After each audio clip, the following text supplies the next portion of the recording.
we have developed, I have written a series of programs, exercises, which we've called practical exercises for inner harmony, which is the cure, which is the way out of all this folly, of all this self-doubt. You doubt yourself. Don't you doubt yourself all day long? Of course you do. You doubt yourself because you're believing in the false self. That's why. Certainty comes when the old nature has vanished and there's no one to even think about. Then there is certainty, 100% and forevermore. These exercises, which are very practical, which you can take out into the world, are now in printed form. And I'm going to read one of them to you now, out loud. And this exercise is one of the series called Practical Exercises for Inner Harmony. And this one is called In and Out of the House. Listen to this. A chief problem in the inner adventure is our inability to remember our instructions in order to act upon them. Success in the spiritual life depends largely upon our skill in recalling necessary facts. This exercise will strengthen your spiritual memory, enabling you to shine the light of awareness upon each event as it comes to you. Many times each day you pass in and out of the front door of your home. In this exercise you will be aware of yourself each time you enter or exit through the front door. Simply know, be conscious that you are walking through. Now, this is not the same as thinking about it. In fact, you cannot think and be aware at the same time. Awareness is a higher state in which your whole nature feels and understands with a total sensing of what you are doing at the moment you are doing it. Many people who start this exercise are sure they will remember, only to end up on the other side of the doorway surprised and amused that they had forgotten entirely. But stay cheerful. To remember that you forgot to remember is an early form of remembering your lessons. Clearness is all that counts. If you have a confusion, if you have self-doubt, if your mind wanders away from you, if you lack clearness in your mind, therefore you'll lack it in your life. And if you lack clearness in your life, there's no way you can be what is called happy. You can be self-sufficient. You can be free of this troublesome world. There's no way you can be free unless you are clear in your mind. Now, by that definition, how happy are you? Their degree of self-doubt will be an exact degree to your confusion about what you're doing here on earth. Clearness is everything. You see, that's so simple to say and so easy for you to hear. I tell you that unless you have a clear mind, a clear inner system, unless it is clear enough for you to see out into the world, why are you wasting your time? You're wasting your time because you're looking around inside yourself to find this clearness where it can't be found.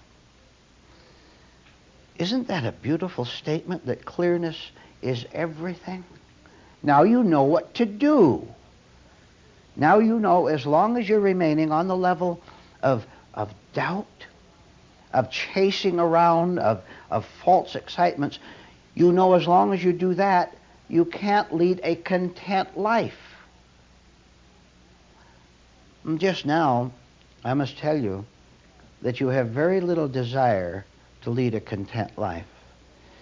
To you, the very idea of anything that is different from your muddled mind, the idea of anything different becomes the enemy.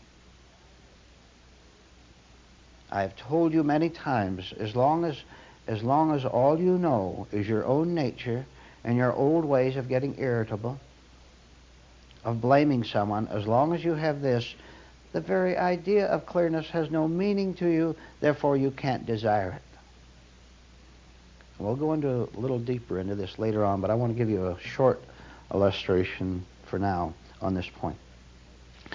There's a motorist who was driving out in a remote part of the country. No people out there at all, just trees and grass and a very narrow highway. And he was out there, though, to find a very definite destination, to arrive at a certain place. And it was a very windy country. And when he got out there, he lost his way. So he did the thing that seemed reasonable to him, was to take his map and stop the car and take his map out of the car and spread it out over the hood and find out where he was and find out where he went wrong. And because it was so windy and galish out there, he took his hand off the map just a little too long, and the wind whipped it away from the car, and it bounded out into the field. He ran after it for a short ways. Then he began to see that the wind was taking it just a little bit faster than he was running. So he said to himself, it's not worth it. I'll do something else. And what he did was a terrible mistake. The kind of mistake that human beings have been making all their lives. And you'll see the results of it in just a second. He got tired of chasing the map wherein accuracy was located.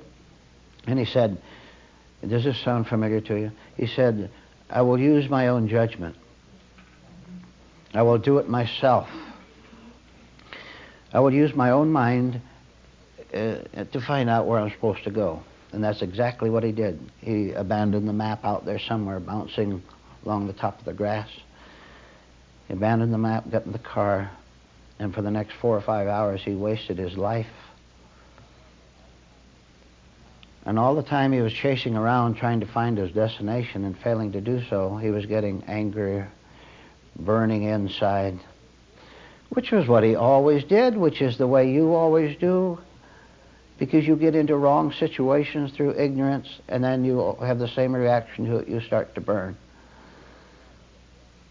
But after a while, he got a little bit tired of chasing around and not getting to where he wanted to go, so he had to do a little bit of self-investigation, didn't he? He said, I'm not getting anywhere. I'm being very foolish. And I did a very foolish thing back there by not making an effort at the time to go get the map when it was within reach practically. If I just put out a little more effort, if I hadn't been so lazy, if I hadn't had so much false confidence in myself. He's had the gambling nature which so many people have. Maybe it will turn out right. Maybe I won't have to expend the energy to find the map. And maybe all of us learn the hard way, as that man did, that you're going to have to come to a halt sometime and see what you're doing and swallow your pride, as they say, which he did. And he came back to where he'd started. Listen to me. He came back to where he started, where he had lost the map in the first place, and began all over. And he had a general idea of where the map was, so he walked across the grass and up and down gullies, and finally there it was, banged up against a bush. He picked it up and brought it back. And 5 minutes after knowing where he was supposed to go, he was there. The story of our life. We find it so hard to admit that there might be some kind of a direction, some kind of an accurate authority that has more intelligence than we have, and we're always worried that we're going to put out all this energy and maybe it's wasted. Why don't you find out about it?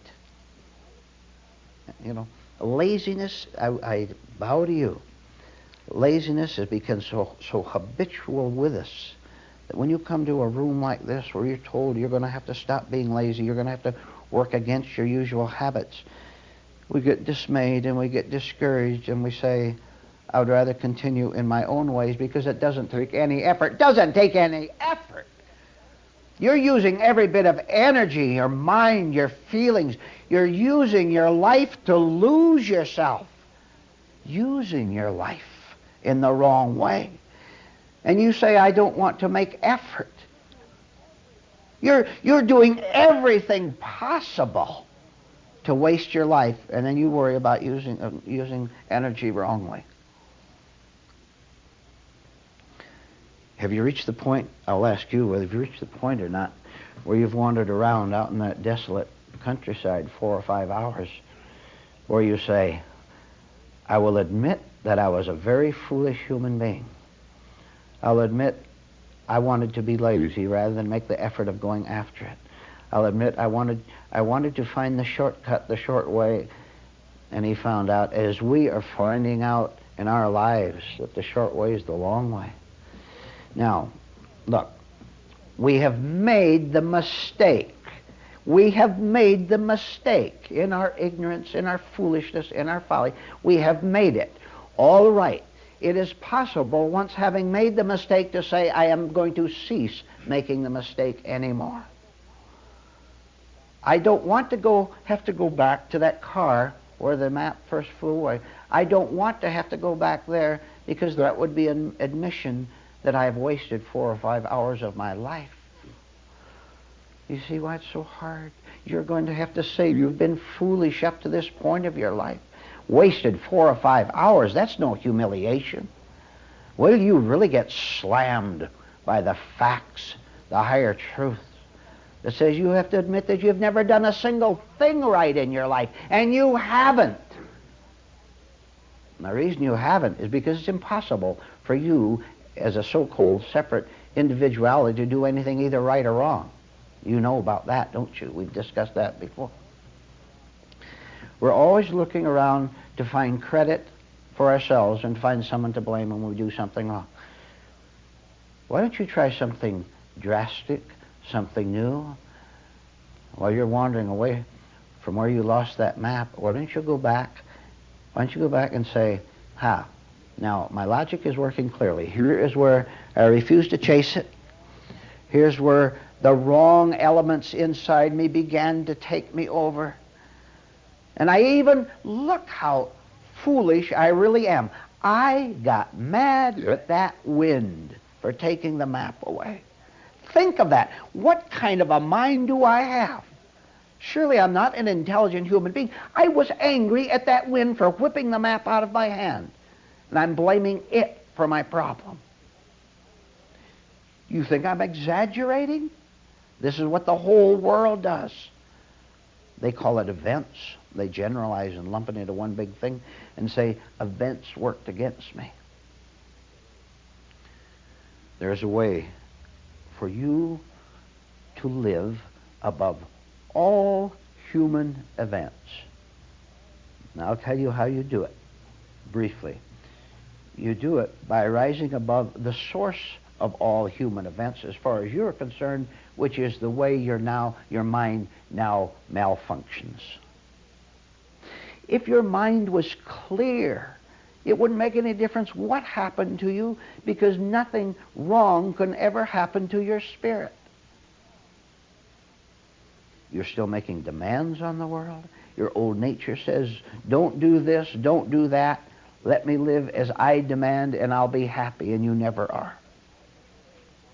The events of the world, the events of the whole world, of what people do to you, so you say, these events have no power over who you really are, but you won't investigate that to the end because you're afraid that it might be the end of your falseness, which it is.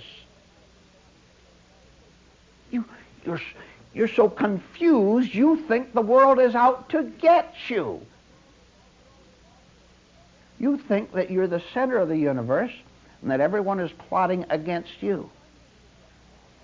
No wonder you get mad all the time. No wonder you're always arguing. No wonder you resist the truth. No wonder you demand to have your foolish way. You know, you can have your way if you want.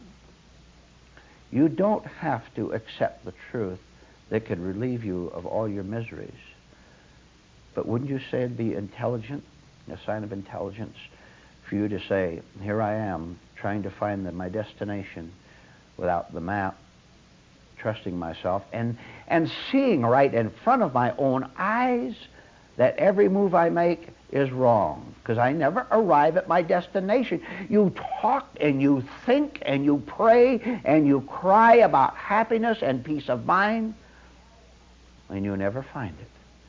Doesn't it occur to you that maybe you're doing something wrong? That maybe the way you think is not the way reality thinks? That maybe truth has a different kind of a mind than you have? Oh, no. For you to admit that there's a mind that is higher than yours would be a threat to you, wouldn't it? You'd be afraid that this higher mind is going to take away your blessed life, your happiness. Now I'll tell you, and I'll try to put this in a special way. With almost everyone in the world, misery is their form of happiness. To be able to cry is their idea of being peaceful. Are you getting this at all? Am I going too far for you? The idea of happiness, of living a good life, a right life, for almost everyone on earth is to have a troubled life. Now you figure that out. I want you to become very, very suspicious in this room. I want you to become suspicious that a trick, a very cunning, subtle trick, has been played on your mind so that you believe wrong things. Now, look how simply it can be put. You think, believe wrong things and take them as being right. There is a clue. There is a way in which you can see through this trick which you are consenting with. And that clue is you to take a good hard look at the way you go through your day and see how desperate you are. Do you see how scared you... Now, don't come into this room and continue with your usual self-deceptions. It just won't work. If you want to deceive yourself, you don't have to come here and hear these facts. There's no law that says you have to come here. I don't say you have to come here. I'm just saying, are you tired enough? Are you willing to investigate something else? Are you willing, in just a small part of you, to admit maybe there is an intelligence higher than your present one? There must be, because your intelligence has given you the kind of a life that you agonize from today. There has to be a higher intelligence than that. But you don't know that. How can you know something above your own level? I will tell you quite bluntly, there's no way you can attribute anything higher than yourself, give credit to anything higher than what you are. How can you do it when you've never seen it? That's not an impossible situation. It may seem so, but it isn't. What you can do is be willing to give up your very peculiar kind of intelligence, of action, of what you call progress in your life. What you can do is get utterly suspicious that you have been deceived and that everyone around you is in a conspiracy to keep you deceived, and you're doing the same thing to them. Because human beings who reject the truth, who reject anything that's unlike them, they are always in a conspiracy. Talk about a criminal conspiracy. Look what it's done to this earth. Look what it's done inside of you, where you're not in control at all. You're taken over all day long by these impulses. You see something and you say, I want. You feel something and you say, I resent that feeling there. You have no command, no control at all. You can't walk through life. You have to chase around. All because you refuse to go after the map. All because you said, I'm going to see if I can make it on my own. For heaven's sake. Miserable little wretches saying, I'm going to make it on my own. That's the supreme cry and the tragedy of a pure egotist. I'm going to do it on my own. They haven't any idea of the words they just said. and they're not going to hear you if you play them back to them and said, "Sir or Madam, do you know what you just said? You just said that I don't need truth, I don't need reality, I don't need anything but myself, and I'm going to direct myself to my destination." The man, the woman, the wretched people are wandering around out in the woods saying, "I'm going to find it for myself." And they all walk over to each other and slyly ask the other person, "Do you know where I'm going to go?" And do you know what happens? The other person says, "Yes, I know where you're going to go. Give me $50 and I'll tell you." Everybody trading lies that they know what life is all about. All in total unconscious mechanical sleep. All of them lying to each other. None of them having the courage to say, "We're all wrong. We're mad, and we always have been. 20, 30 years. What a beautiful, exceptional thing it would be if a husband and wife, after living a mad life, trying to get rich, trying to get ahead in this world, trying to be successful socially, what a beautiful miracle it would be if that husband and a wife, after a while, came into a room like this and heard these truths, and they went out and they went home and they thought about them, and they looked at each other, and they looked at a book or two, and they heard a tape or two, and it dawned on both of them at the same time what they had been doing to each other and to everyone else for all this 20 or 30 years of their marriage. Wouldn't that be a miracle? It doesn't happen too often, because usually one of them wants the truth and the other doesn't. Tonight we will cover in various ways that great barrier to something new and different and real, that very high barrier called deception. Both the deception in which we deceive ourselves and in which we are deceived by other people. Self-deception is always unconscious. We don't see it. And when someone tells us about it, we react in hostility and rejection to it. Because we believe in our deceptions. We take them as being real. We take them as being workable. We take them as being something that can guide us all the way out. And we cling to them very fiercely, refusing to let other people take them away from us, refusing to let people who know the truth dissolve them through teachings.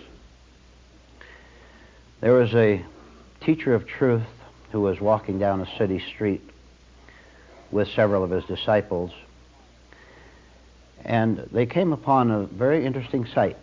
And what they saw was a huge gathering of people, 10,000 people. And they were gathered in front of a very large public building, and what they were witnessing was a speech, a talk on the courtyard steps, a talk by a very famous man in the world. They were hearing a speech by a man who was involved in government, involved in politics, involved in finances, a famous and influential and powerful man. And the disciples and their teacher paused as they walked past, and the students appeared to be interested, and they said, "Well, here's a very powerful man telling other people in his speech how to solve the problems of the world." And indeed, the man was doing so. He was standing up there behind the microphone with all the television cameras on him, and he was telling every one of the thousands of people in this outdoor crowd, telling them how to solve problems of the world through different kinds of distribution of food, through new laws, through all the regulations that human beings can dream up, telling them how to solve the problems of the world. And the teacher said, "Now just a minute. I want to tell you something that you don't understand and that millions of other people don't understand about this man standing there, this man so well dressed and well groomed in his suit and tie, who appears so authoritative and so knowledgeable, I know a secret about that man, and if I told you, you wouldn't believe me. But I'm going to let you discover it for yourself so that you will no longer be deceived by him or by anyone else. You see, I know human nature as it is. I know that man. I can see right through him. But if I told you, as I said, you wouldn't believe me.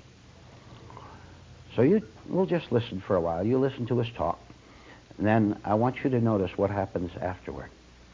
So they listened, and the man continued with his talk in public about how to solve the world problems. And he was applauded a number of times throughout his speech. And the cameras were on him, the reporters were there taking notes, and it was spread all over the world on television. So there was the great man giving this great speech. And when he was through, of course, he was wildly applauded. And the speech came to an end, and he started to walk away with his aides and his bodyguards. And they came down the steps of the building and walked over to one side where their long cars were waiting. And gradually, they worked their way toward the teacher and his disciples. And finally, the cameras were turned off because the great man had walked out of vision of the cameras, and the crowd started to depart.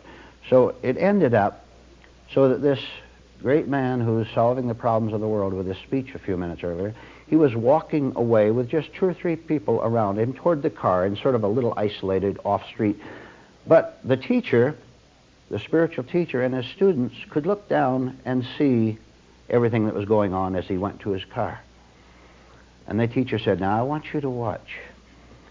And I will tell you what that man was really thinking about over the whole hour's time that he was on those cameras throughout the world.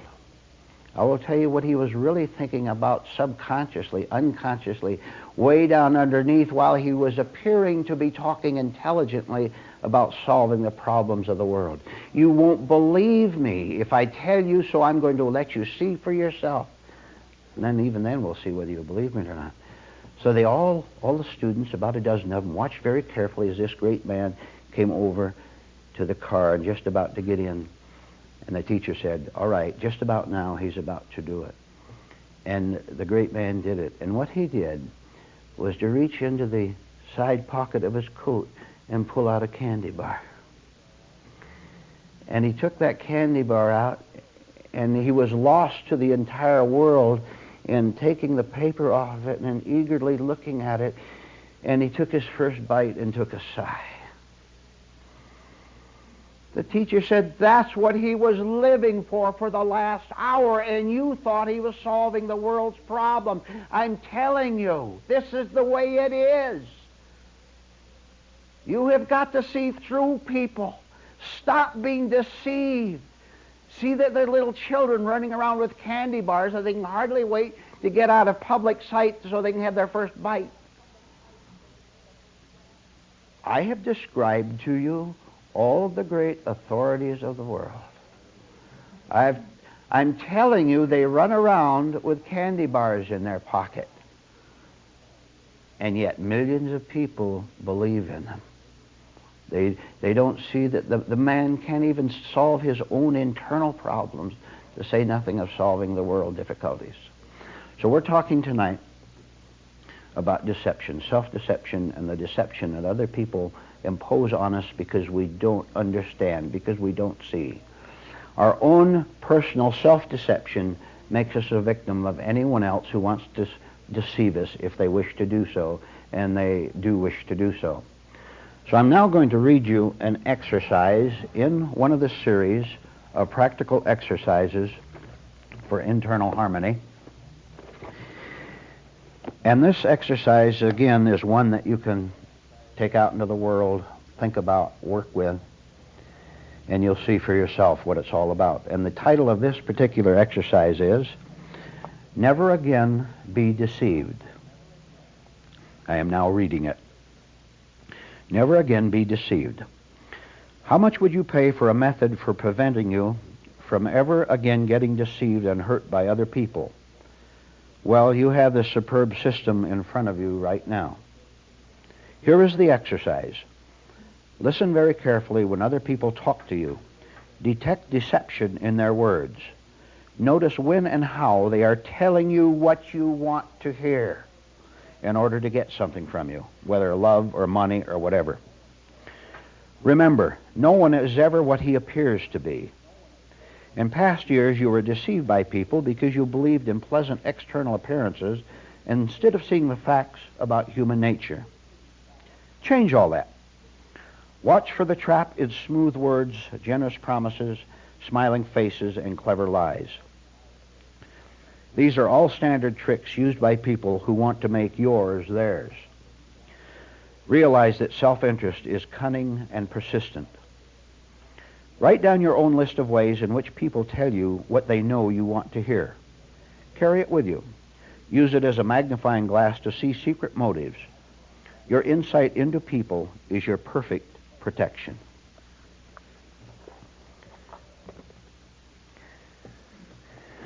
There's another story that will continue with this point about this terrible pain we have of not seeing inside of ourselves and therefore falling victims to our own past conditioning. Listen to this now, and I want you to see yourself in the following illustrative story. There was a man who, as he went around in life, just as you go around in life, he found a strange thing happen to him. It was strange because it was the first time he'd ever observed it happening. And here's what he found. And I want you to nod your head if this happens to you too. And those of you listening to this talk, you can nod also if this happens to you, and I know it does. This man went around and found that wherever he went, people demanded that he explain himself to them. He'd go around, and anyone with even the slightest bit of authority would go around telling him that he must explain why he behaves the way he behaves to them. The neighbor asked, "Why do your leaves fall into my yard?" And I suppose the reason they fell into your yard, sir, is because they fell off the tree first. And his lady friend demanded to know why he didn't give her more attention. And I suppose the answer to that is because he only has so much attention to give. And dear lady, I can't give you more than a certain percentage because there are other things in life. He began to feel pressured by all the people who demanded an explanation of him wherever he went, a dozen times a day, in small, subtle ways, and also large authorities. You explain why you did this or that. Explain to us. Explain to me. He became very conscious. This is what happened to him as he went out into the world. And finally one day, about a year after first becoming aware that this is what was happening, he got up one morning, Sunday morning, didn't have to work, and he took a walk down the city street. And if you could have seen him, you would have seen that he was in a very pensive, thoughtful mood. His head was down, and he was thinking. And he walked to the city park, some distance, walked through it, all the time, his hands behind his back, walking slowly, pondering something. And a couple hours later, he finally arrived back home, having thought it through. And he sat down on the couch, and all the pondering that he had been doing finally made sense to him, came to a solution, that is. And he nodded his head, and he understood something that was overwhelming. He knew he discovered a great secret about his life, but he didn't talk about it to anyone that night. But when he got up the next morning, he was a new man in a very special way. And I'll tell you how he was new. When he went out into the world, the next person who asked him to explain himself to them, he said very politely, very innocently, he said, "Please, sir, just a minute. You've asked me to explain myself to you. Now I'm going to tell you something. you are going to explain yourself to me. I am not going to explain myself to you. I've explained myself to myself for a full year, and I know what was going on. I want you to explain to me why you demand that I explain myself to you. Who gave you authority over me? Who told you that I had to explain what I do, how I think, the way I live? Who gave you the authority in any way at all to say that I must explain my life to you? I want you to explain yourself to me, why you think that I must explain to you. And when he did that, when he said that, of course the other person reacted, several people that he said this to reacted in various ways. Some were simply dumbfounded, others were a little bit irritated, others just didn't know what to say. I'm wondering if you're seeing the point of this. I'm talking to you about an inner attitude that will come to you when you get on a little bit, well, not a little bit, on a much higher level than you're on now. You must never go out into the world and talk that way to anyone else. I said that to get the point over to you. I'm trying to tell you, you had better stop fawning before the world. You had better cancel the opposites. One of the sides, one of the opposites is you think you must explain to others. You really think that they have a legitimate reason for telling you that you must explain to them what your life is all about. And how come you don't please me more? How come you don't live according to our standards? That's one side. The other side is you think that you can really demand an explanation from them. And I said that just for the purpose of illustration. I am talking about a very silent but powerful inner attitude in which you know so clearly, so fully, that you don't have to explain yourself to anyone else, that you never have to say a word to them. You're too clear, you're too powerful in yourself. You know that you don't. Now, don't you do this mechanically. Don't you go out and say this to other people with words. I'm talking about a spiritual adventure. Now, I know where you are now. Now, let's go back a little bit. Are you aware now, even though I've explained it to you, how other people are all the time making demands on you? Now, if you want to use another word than explanation, go ahead. They're putting pressure on you to agree with them. They're putting pressure on you to go along with what they want. And remember the line in the exercise that I read, that people tell you what you want to hear. I will guarantee you that just in the last week, half the people or more that you met told you things that you wanted to hear because they're cunning in order to get something from you.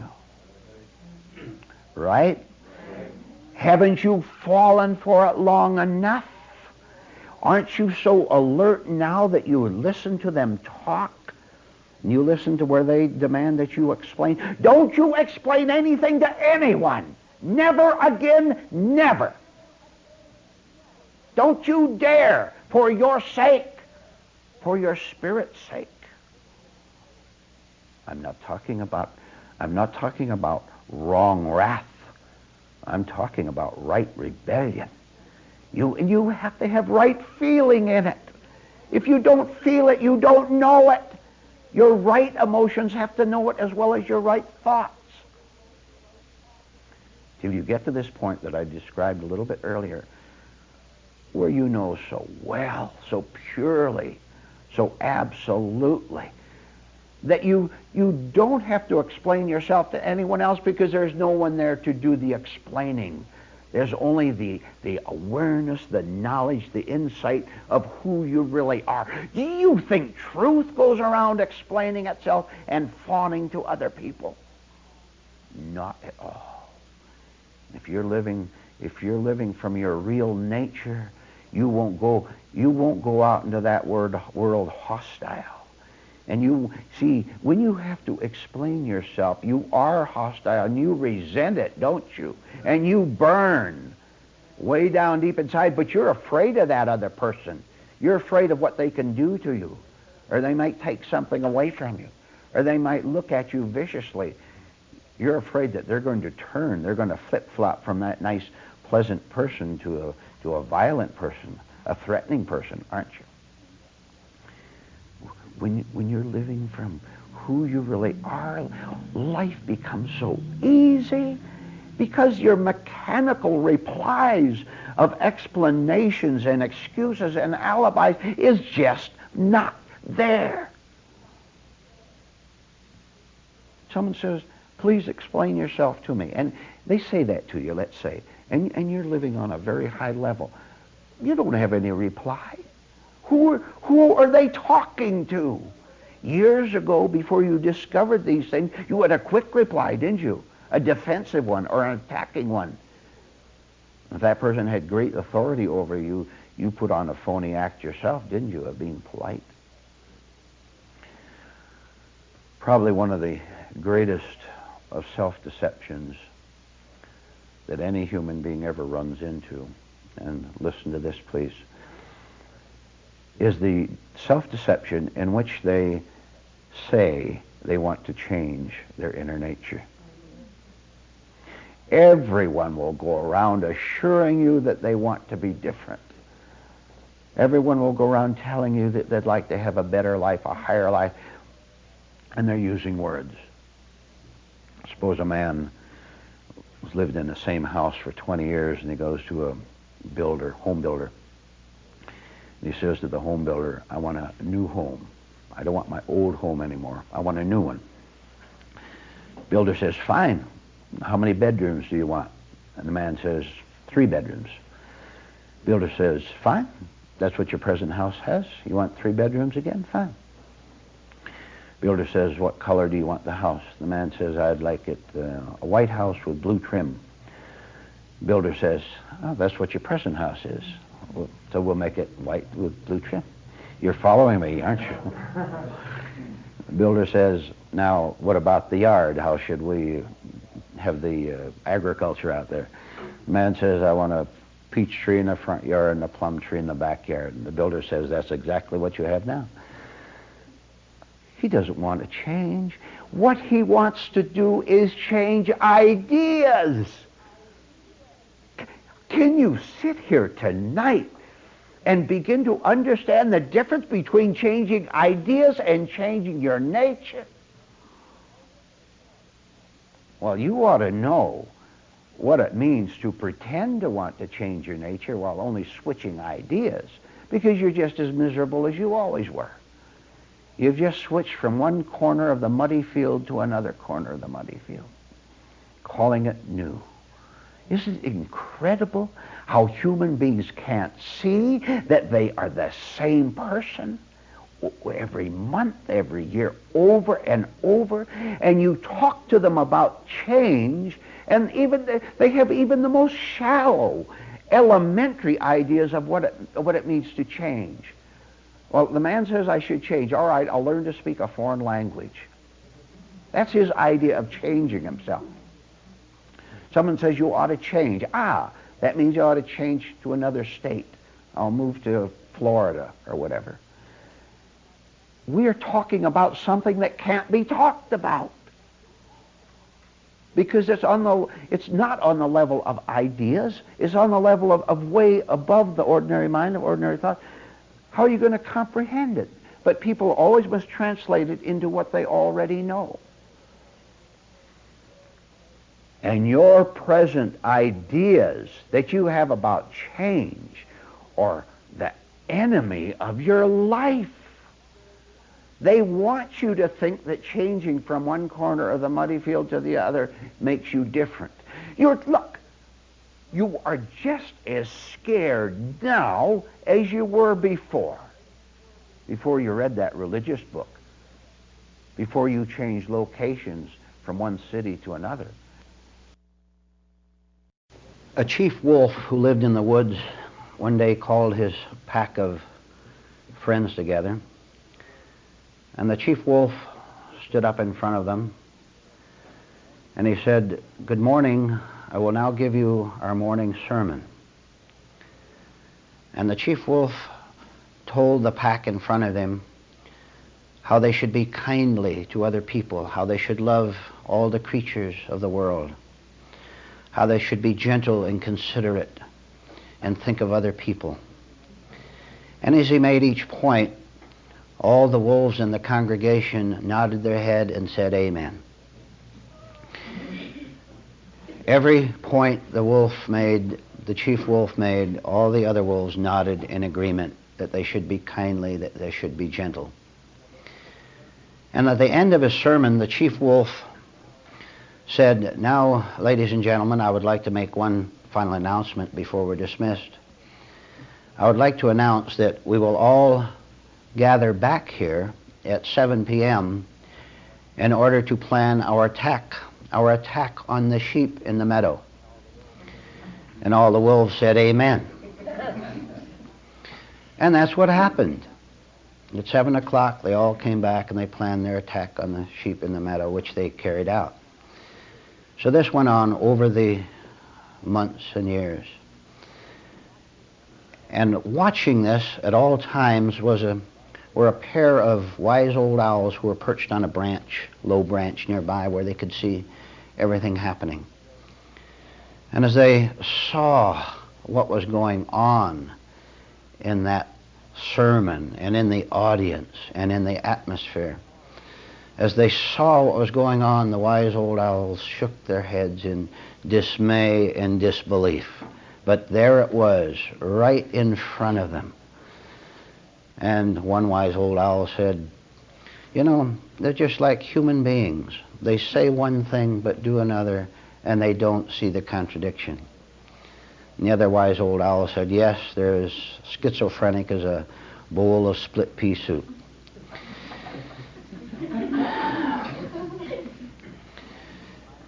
Am I reminding you of the world you live in? Am I reminding you of the ideals you have about being kind to people, and yet you're incapable of it?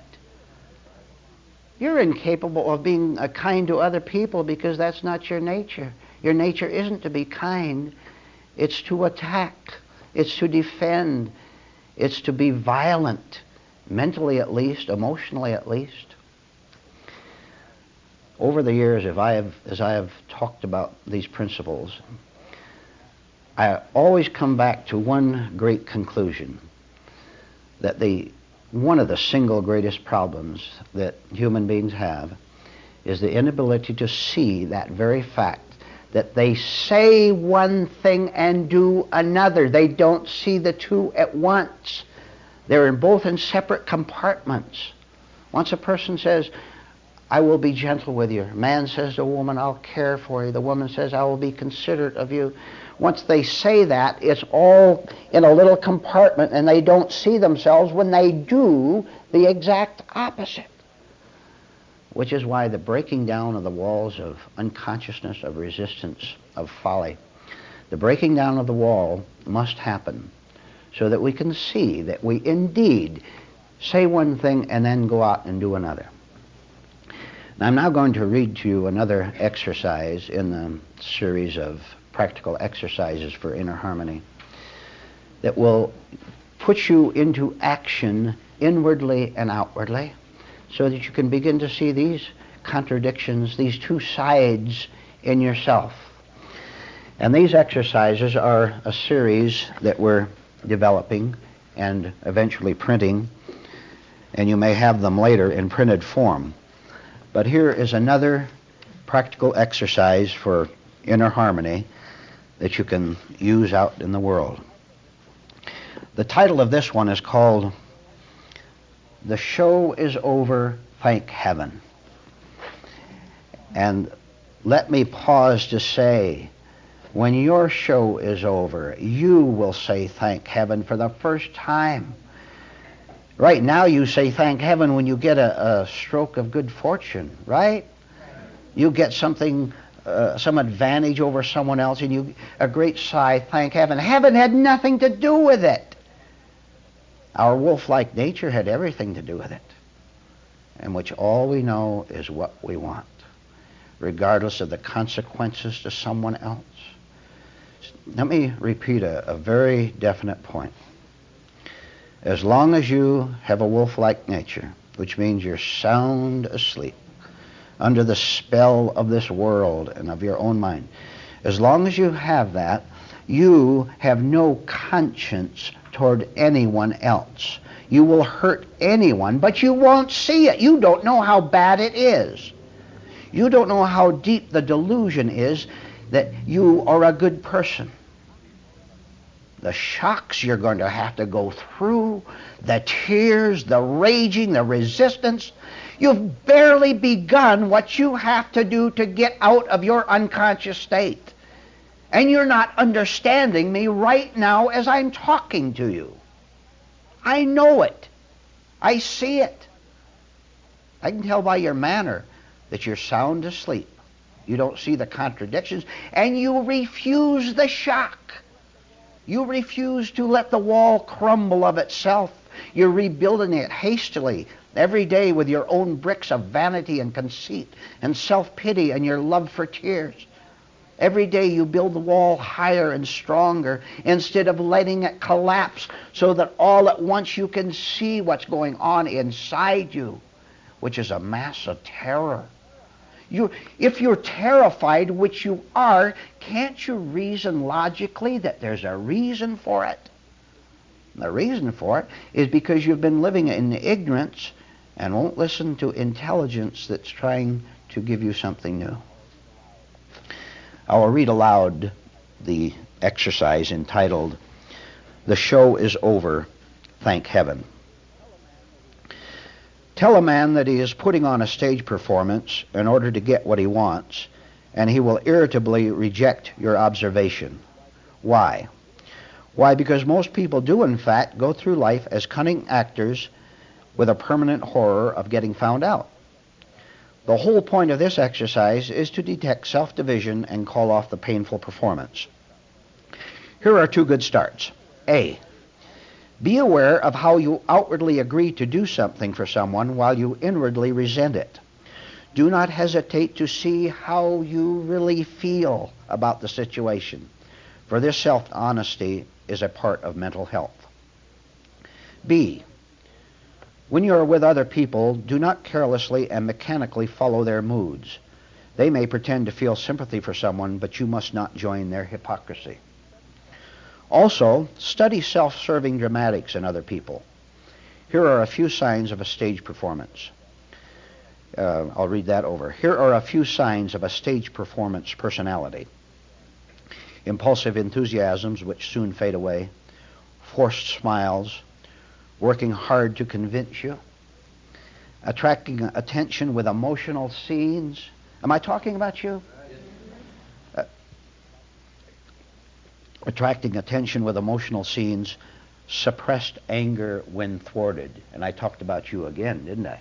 Suppressed anger when thwarted. Those are signs of a stage performance personality. And now I read on. Try to catch people out of their roles. And finally, this exercise leads you out of the horror show into the beauty of a self-unified life. That is the end of the exercise. You see, the wolves and us believe that we have power. We believe that we can do what we say we can do. And when we go out and try to do good, we can never see that it's simply, as it said in that exercise, a very self-serving form of action in which we hope to get something out of it that will make us feel good, and our idea of feeling good is to feel affirmed. The brave man, the courageous woman, is one who understands at last that he must never, never affirm himself, which is the opposite of what you're told to do. You're told you must continually affirm yourself, believe in yourself. That has no meaning to anyone who's caught a glimpse of something higher than his own mind. You have to do the exact opposite of what you have been doing all your life, and which is unknown to you because you don't study yourself every moment in action. What you have to do, and I said it in a different way a moment ago, is to cease to build the wall.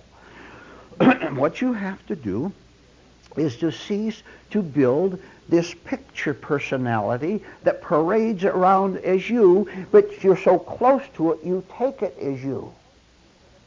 You're trying to separate yourself, stand apart from yourself, and look back and see all the dramatics that are going through you, all the forced smiles that you have, everything that is wrong, and then you either condemn it or accept it, but in either case you say, that's you, that's me, and it isn't you at all. You are nothing at all that comes out of your own mind. You are something that is above your mind. And here's the point for now, which I'll illustrate. I'll tell you a little story about. Think back to the days of ancient Rome. And there's a great, famous, powerful Roman emperor. And he's having a grand garden party out in the garden of his palace grounds. And here are several hundred nobility of the nobles and great men and women of the day, all at this garden party with the banquets and the good food and the musicians. And here's the emperor himself walking around talking to people with his royal robe on. And while all this is going on, two servants are standing off at a distance a little bit, temporarily having nothing to do. And the first servant says, "How I admire and envy the emperor. Look at the power he has. Look at the influence. Look how people pay honor to him, the gifts he gets, living in luxury, and I have nothing." And the second servant said, "You're wrong.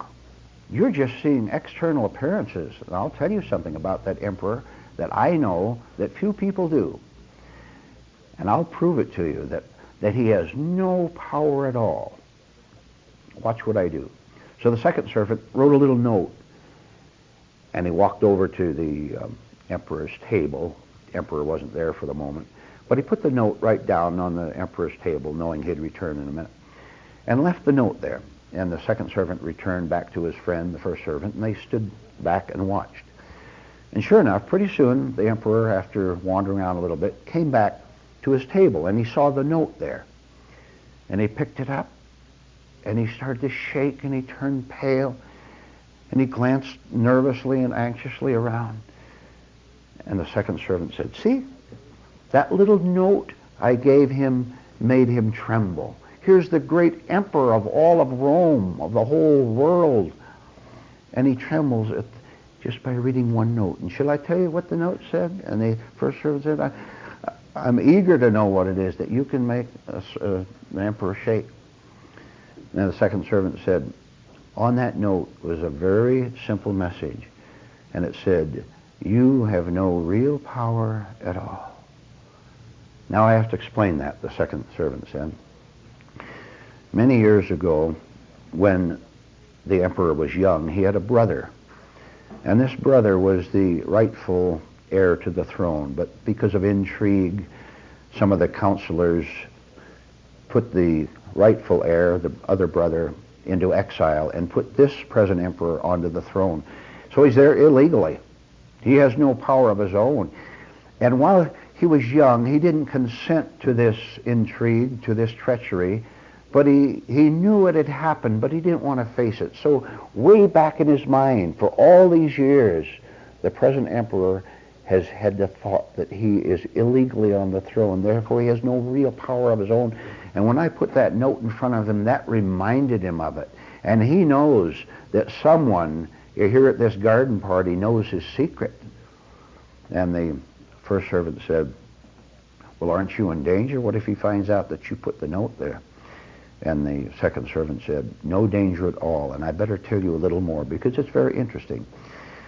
And the second servant said, "You see, I belong to a secret society of truth seekers. We're people who want to understand life, who don't want power, who don't want authority, who don't want wealth. We want inner wealth. And we've been studying the emperor for a long time, and we know this secret. And we could tell just by watching him as he walked the streets, we could tell that he is more weak than he is evil. And I'd better explain that to you. See, some people are more weak than evil, others are more evil than weak. Now, people who are more evil than weak have almost no chance to ever join our society of truth seekers and to find something different in this life. But a person who is weak first and evil second, that person has a chance, because he's simply ignorant. He doesn't understand. And his hostility and hatred and his evil is not dominating his life. Ignorance is. That man is receptive. That man can be told things, and therefore that man can change. And we understood this from the very start, that the emperor, being more weak than evil, is receptive to truth. And you know that note I gave him? That's about the 10th time I've done it. And sooner or later, the emperor is going to have the courage to see what is going on inside himself. And he's going to get so tired of the pain that he's going to do the right thing socially and also the right thing inwardly. And what he's going to do is bring the whole thing out into the open that the earlier evil counselors put the present emperor on illegally on the throne, and he's going to call his brother back from exile. And then the emperor, having done that right thing, made restitution there, will eventually join the society of seekers. We know that. It has to happen. And what the second servant said proved to be 100% accurate. His prophecy was right. The emperor, after a couple more years of pain, of seeing that he had no real power of his own, that he was wrongly on the throne, gave it up, called his brother back, and they were reconciled.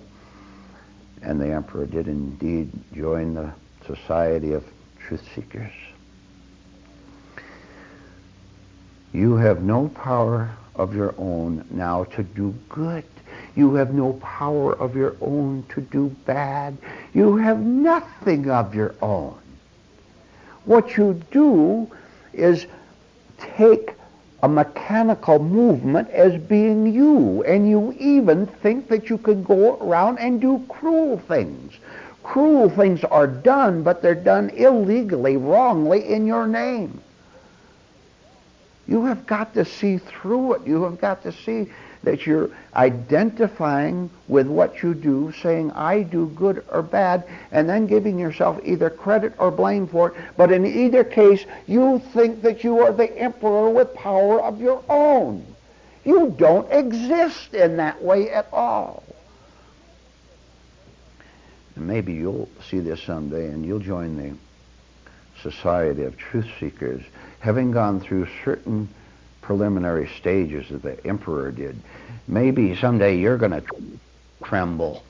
Maybe you trembled just a little bit when I told you that you have no authority, nothing of your own to give to the world, either good or bad, because then you're going to have to give yourself up, aren't you? You're going to have to give up all your conditioning, all your beliefs in yourself as being a person who can act from himself. There is no self who can act. There is action, and there's also such a thing as pure action. Action in which there's no I, no me, no self, no mind involved in that action at all. Mind, personal, possessive. No self involved in it at all. Therefore, that is what is known as spiritual action. Now, do you think spiritual action can ever do anything selfish? Do you think it can ever do anything deceptive? Do you think it can ever act in the name of something? You must never act in the name of something, because you will always finally be acting in the name of your own delusions. See, when truth acts, it never acts in the name of itself, because that is division to even call it. Do you understand what I'm getting at? It's very profound. There is no division when truth acts. It's just one pure river flowing and watering the fields and giving water to people as it goes down the countryside. There's just one pure thing there. We've talked about We've talked about self-deception. We've talked about the need to not deceive ourselves and deceive other people. How are you going to accomplish this? How are you going to see what you must do? I'll tell you what. You have to pass through the tunnel of monsters. Shall I explain that to you? You have to pass through the tunnel of monsters with your eyes and ears wide open, so that what you hear and what you see has a full, startling, emotional impact on you. You know what a tunnel of horrors is at an amusement park, don't you? You get in the little cart and it takes you through, and the ghosts and the monsters jump out at you. This is what you're going to have to do in your inner life. You enter that tunnel of monsters, and it's very dark in there. It's very dark. And you have to enter it, and you have to enter it all alone. You don't know what's going to happen. That's why you've been staying out of it up to this point of your life, because you don't know what's going to happen, do you? Why don't you find out? You have no daring. You have no courage. You want to stay out there in the other parts of the amusement park and ride the merry-go-round and win little prizes for knocking down steel rabbits in the shooting gallery. I'll tell you what will happen to you when you go into the tunnel of monsters. You'll walk in, and it's all completely dark, and all of a sudden, a monster will light up over on one side of you, fierce. And that monster will say to you, "You are me and I am you." And I'll tell you what you're going to do. If you're the average sick human being, you're going to clap your hands over your ears and you're going to scream out, "No, I am not you and you are not me," and you'll run out. And you will be haunted even while you're riding the merry-go-round. You'll be haunted by what you saw in there. You will have one hope. Your hope is to get off the merry-go-round and go inside the tunnel again and go through that experience again. And instead of going just 10 yards inside of the dark tunnel, go 20 yards so that you meet the next one. See, every monster that leaps out and says, "You are me and I am you," has a name. The monster of violence, the monster of self-pity, the monster of childishness. That's a good one you're going to have to meet sooner or later. The monster of childishness. How many of you are childish? You know you are. Halfway through, let's say, you encounter the monster of childishness that leaps out and says, "I am you and you are me." And you can't stand it because you have pictures, images, beliefs that you're a normal. What a lie that is, that you're normal. You're abnormal. You're abnormal calling yourself normal. There it is. You call yourself normal and grown up and mature and knowledgeable and capable and authoritative and wise and helpful. And you run into that monster that says you are childish. And you clap your hands over your ears again and you scream, "No, no, no." And you're so mad because you're afraid to see the facts of the matter, and you run out again. It takes a long, long time for us to get a little intelligence, to say, "I'm not going to run out of the tunnel anymore. I'm going to start at the beginning and go through to the very end." And there are 1,000 monsters in there that you'll have to encounter and face the fact that they are you and you are them presently. And when you come out at the end of that dark tunnel, everything is different. And what happens is the second miracle. The first miracle is that you stayed in there from beginning to end over the years. And when you come out at the opposite end of the tunnel, you know what happens now?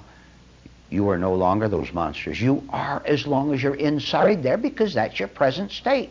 To refuse to see that you're a monster is what makes you the monster. You are a monster as long as you deny that you're a monster. That's what makes you one. This is all part of the dark tunnel where you have to struggle to fight and understand and run out and come back again. And when you come out of the tunnel, you're not a monster at all, and you are also not a saint. Because the reason that you cry out, I am not a monster, because you pretend you're a saint. You think that you're loving. You think you're kindly. You think you love your children. You think you love your family. You think you care for other people, for poor starving people around the world. You are the cause of the starving people around the world. Your level is the cause of it, and you are on your own level along with millions of other human beings. The next time you race out of the tunnel and refuse to see what you're actually like inwardly, the next time you race out and hop on that merry-go-round, hoping to catch the golden ring as you go around, I want you to notice what is going through you at the time that you're hearing that loud music coming from the center of the merry-go-round. You know, that's where they have the music box. Hearing that loud music and the pleasure of the physical motion of the horse on the merry-go-round going up and down, and looking out and seeing someone with a bag of popcorn and say, I'm going to have a bag of popcorn as soon as I get off the ride. And the excitement of other people next to you screaming and having fun too. I want you to notice something when you get on your next merry-go-round, which is parallel to going out and saying, I'm going to make a lot of extra money this week. I'm going out and have a new affair with a woman or with a man this week. I'm going to get new excitements. Right while you're on that horse on the merry-go-round, I want you to remember what happened to you inside that tunnel of monsters that you ventured into so very briefly and then ran out of so fearfully. I want you right in the middle of your fun time, of your excitement. I want you to remember deliberately and definitely what happened to you inside that tunnel. And if you do remember it, if you're strong enough to remember it right while you're having all that fun, you will have the urge to go back again. 1% urge to go back again, and 99% urge to say, I think I'll take a second and third and 10th and 20th ride on the merry-go-round. But if you do it deliberately and say, I'm going back inside there and face what I don't want to face, the urge will come to you, and this is the strength, real spiritual strength coming from a high place that's coming down to help you. You can't help yourself now. You're a victim of your own mind, of your own delusions. That's all you are. I'm telling you, and I will repeat again, right in the middle, the midst of you having all this fun, going around with the loud music and the friends around you, I want you to detach yourself just long enough to remember the dark tunnel. Because if you're going to change yourself, you're going to have to go back in there and go from the start to the finish. This is just elementary when I tell you to remember yourself on the merry-go-round, because you'll probably, and no doubt, go inside and see a certain monster and go out again. You'll run out of there 50 times, 100 times. But every time you do go out and you go back on the merry-go-round, do it again. Remember again and go back again. Go back and back and back. This is why we tell you you must come to every class. Don't miss these lectures. Don't miss the gold that's in every single one of these meetings. When you do, you've missed the opportunity to remember what the horror tunnel is all about.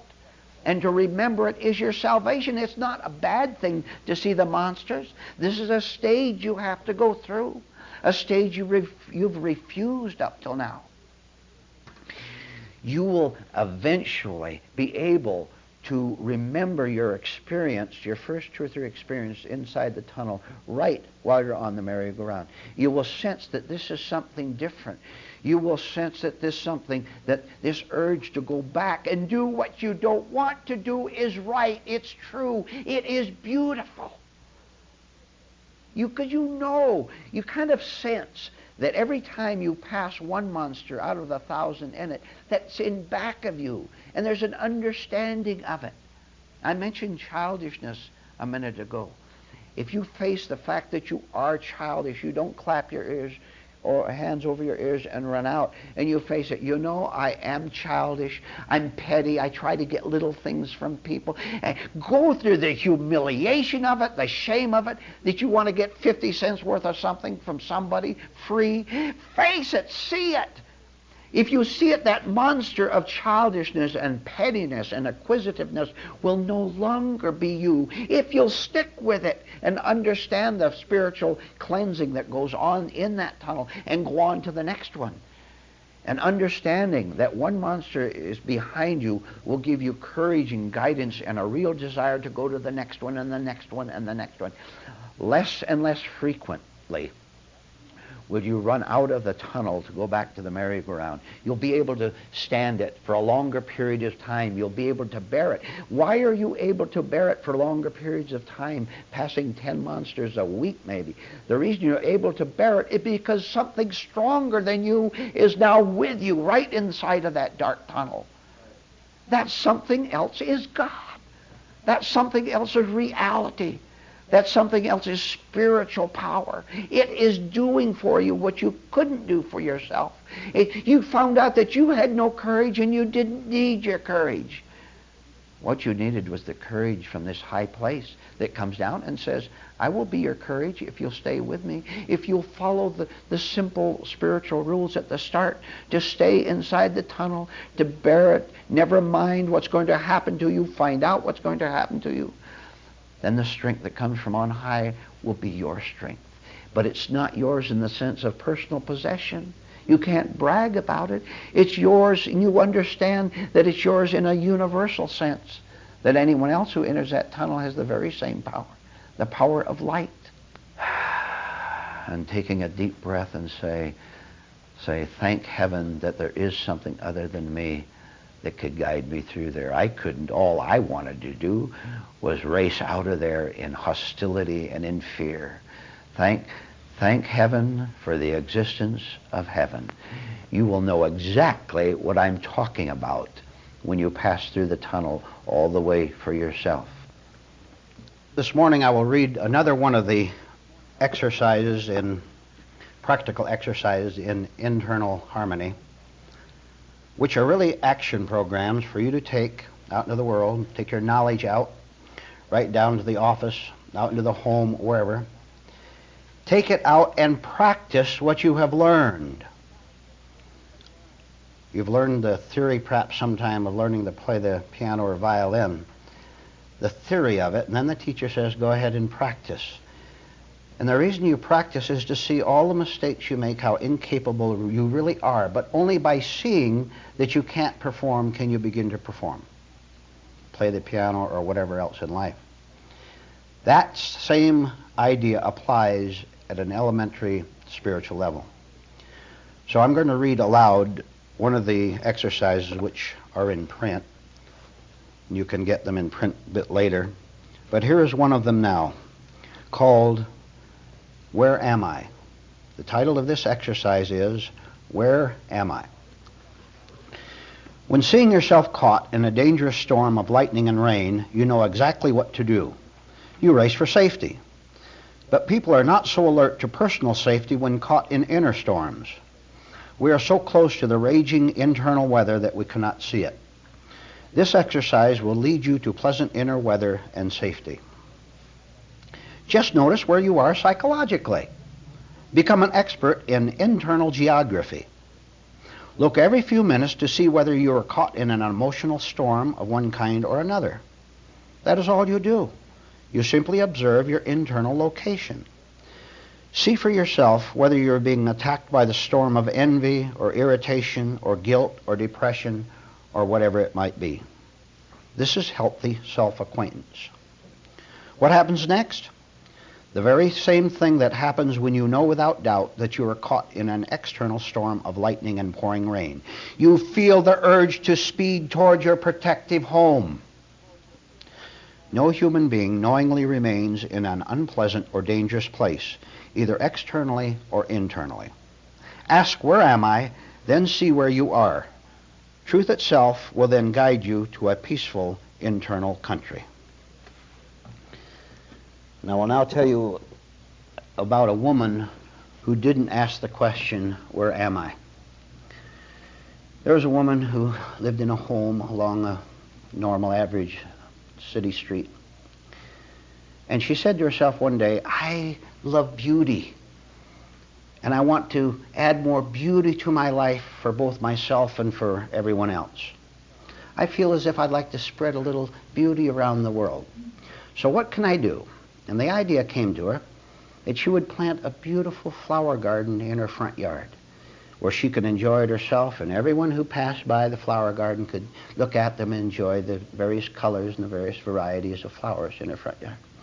So she said, I will do something for myself, but especially for the world. There will be my flower garden for everyone to see and enjoy. But there was one problem. This lady didn't know the difference between weed seeds and flower seeds. So not knowing the difference, when she got some seeds, obtained them, she didn't know whether they were flower seeds or weed seeds or what. So she assumed that they were flower seeds. So she took the seeds out, planted them, watered them, took care of them, waited anxiously, expectantly for the first day when they would start to grow. And after a while, indeed, plants did come up out of the ground. And she beamed, and she was so happy, and she said, my flower garden is blooming for the world to see. Finally, it all came up. There were different colors, different shapes of plants out there. And she was so proud of herself. But another part of her, besides being proud, there was another attitude inside her that said the following. There's an expert gardener in town, the man who runs the nursery out at the outskirts of town. And I've always had a little secret envy of him because he's an expert in flowers, plants, fruit trees, and so on. I'm going to invite him over to see my flower garden. So she got on the phone and asked the flower expert, the expert gardener, to come down and look at her flower garden. A few minutes later, he came over, and his face was solemn as he looked at it, and he said, I'm sorry to tell you this, but you didn't plant flower seeds at all. You planted weed seeds, and what you have is a weed garden. It's true that there's a little variety of color, some yellow, some blue, and little different shapes, somewhat like flowers, but these aren't flowers at all. They're weed seeds. She got awfully mad. She burned inwardly. She only showed 0.1% of the anger she had inside on the outside. And she said to herself, how dare this man tell me that I planted weed seeds when I really planted flower seeds? Can't you see that they're flowers? He said, no, I'm sorry. I must tell you in honesty that you have a weed garden. She got so furious. She said, wait a minute, sir. Wait till I make a few phone calls. So she ran inside, made a few phone calls, came out, and she said, now you just wait. And he waited, wondering what it was all about. And what happens is that a few of the neighbors came over. She had phoned the neighbors. And when the neighbors came over, she said, now tell me, and tell this man here, is this a flower garden or is it a weed garden? And the flower expert waited to see what they would say, and what they said was, well, of course it's a flower garden. Of course it is. And he looked at them, and he looked at the weed garden again, and he looked at the weed lady again, and he wondered what was going on. But all the neighbors who came over said, well, of course it's a flower garden. And they all turned to the flower expert, and they said, what a negative man you are to tell this lady that this is a weed garden. How cruel you are.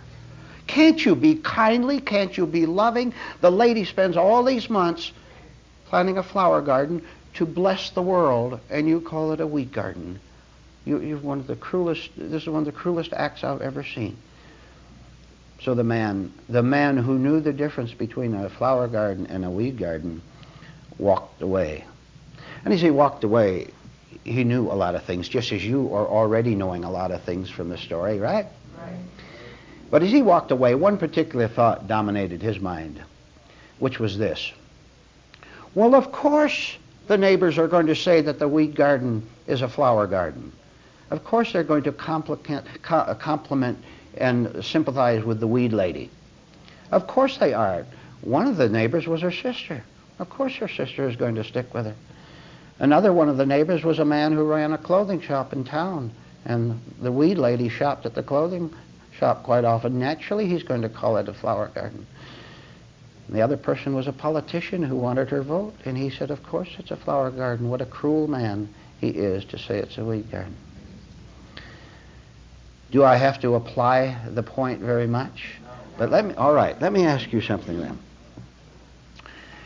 Is anger and suppressed violence a part of goodness or a part of madness? Is anger a part of goodness or evil? All right. Now that woman resisted the facts, right? She wouldn't face it. Why? Because she had her own ego involvements and values inside her and wanted other people to back them up. May heaven help you if you live another day in this world wanting any other human being to back you up anywhere. If you need them to back you up, you are lost. If you need anyone to support your false position, it is a false position, and you had better see it. When you have a true position, you can stand all alone. You don't need your husband, wife, relatives. You don't need anyone. And especially, you don't need your self-images of being right. Because if you have self-pictures of being right, you are wrong. And it's about time you had the courage to drop them. And to go through the shock of seeing that you are calling that a flower garden when it is really weeds. On the outside, they may have some similarities, but I'll tell you, there's a world of difference on the inside. And what is happening on the inside is contradiction. What is happening on the inside is that you have to protect your falseness. This is what hell is, to protect a false position. And you'll always be mad, you'll always be irritable, and you'll always be so cowardly that you'll call on other people to back you up, which they will do because they want something from you. And you don't even have the intelligence to see why they back you up. You don't even see that the whole world is in a conspiracy of trading ego benefits with each other. And we're here to destroy that, and it can be destroyed. If that woman had had the simple decency to see, why am I angry? I must be angry because I'm wrong. Look, I must be mad because I'm in error. If she'd had the decency and the honesty to do that, the man could have helped her. He could have said, now look, you planted this weed garden. You dig it up, throw it out, and I'll bring you some flower seeds. I know the difference between the two. You don't. You don't know the difference, or you wouldn't have had the results you have. And I ask you, listening to this talk, do you know the difference between spiritual weed seeds and flower seeds? I'll tell you how to find out. What do you live with all day long? What kind of a person do you live with? Someone who's angry? Someone who always have to have someone around to support your false position? The trouble is, you don't know what it means to walk alone because you've never done it. Don't tell me you have. I know you haven't. I know that you even keep allies your own false ideas up here in your head and false emotions, and you call on them all the time to try to prove your position. No wonder you're tortured. Isn't that a pretty strong thought? To think that most human beings, almost all of them, live in deliberate self-torment because they refuse reality. We're here to put an end to our self-deception, to our pretense. We're here to put an end to our pain. Now, all of you are in pain, and don't you tell me you're not. And don't you go out of here and lie to whoever you came with and say, well, I'm not that bad off. You're not that bad off, you're worse off. You're far worse off than I could ever describe to you with words. And you know it. Now you look at those weeds and you call them one thing. You call them weeds.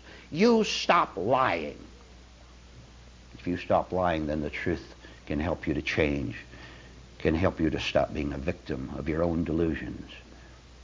This class will help you to do that because the truth is here.